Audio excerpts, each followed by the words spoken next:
we're going to go through a rowing machine technique. Now this rowing machine is one of the mainstream rowing machines you'll see in most gyms. It's a Concept 2, okay, an erg machine, but the technique is pretty much the same. It's just the setup I'll be talking about will be very specific to this one. But again, with the body position setup, that will be carried over to whatever rowing machine you are on. Okay, there's a few things we need to be aware of. Obviously with the Concept 2s we have an erg machine, so this fan will adjust it. Now 10 being the hardest, 1 being, that doesn't necessarily mean it's heavier or stronger.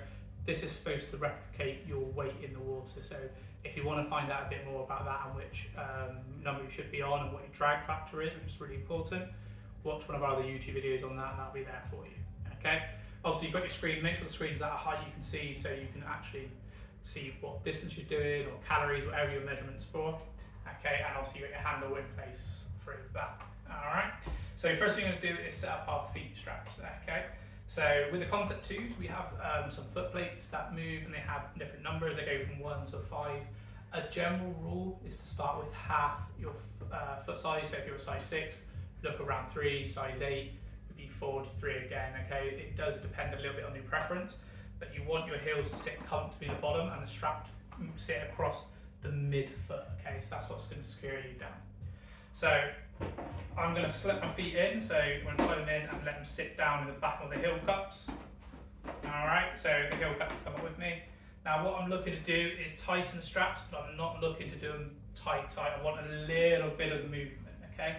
With the proper technique, our feet shouldn't be flying off anyway, okay? So we still want a little bit of flexible movement. Okay, our balls, our feet are on against the pads that we've got, so we can brace, and we've got a nice foundation to push through.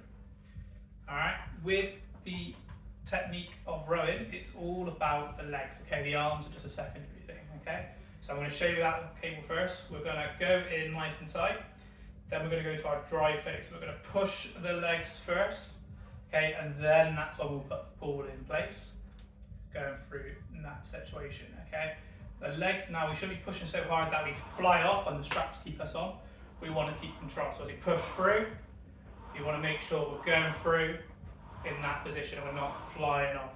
If we feel like we're flying off, then we're going in the wrong position. So practice that without the handle, because that'll make you work out roughly how much kind of pressure you need to put through to drive through the feet. Okay, so we're going to bring the handle back in, so you're going to reach forward. Now the knees stay inside the elbows.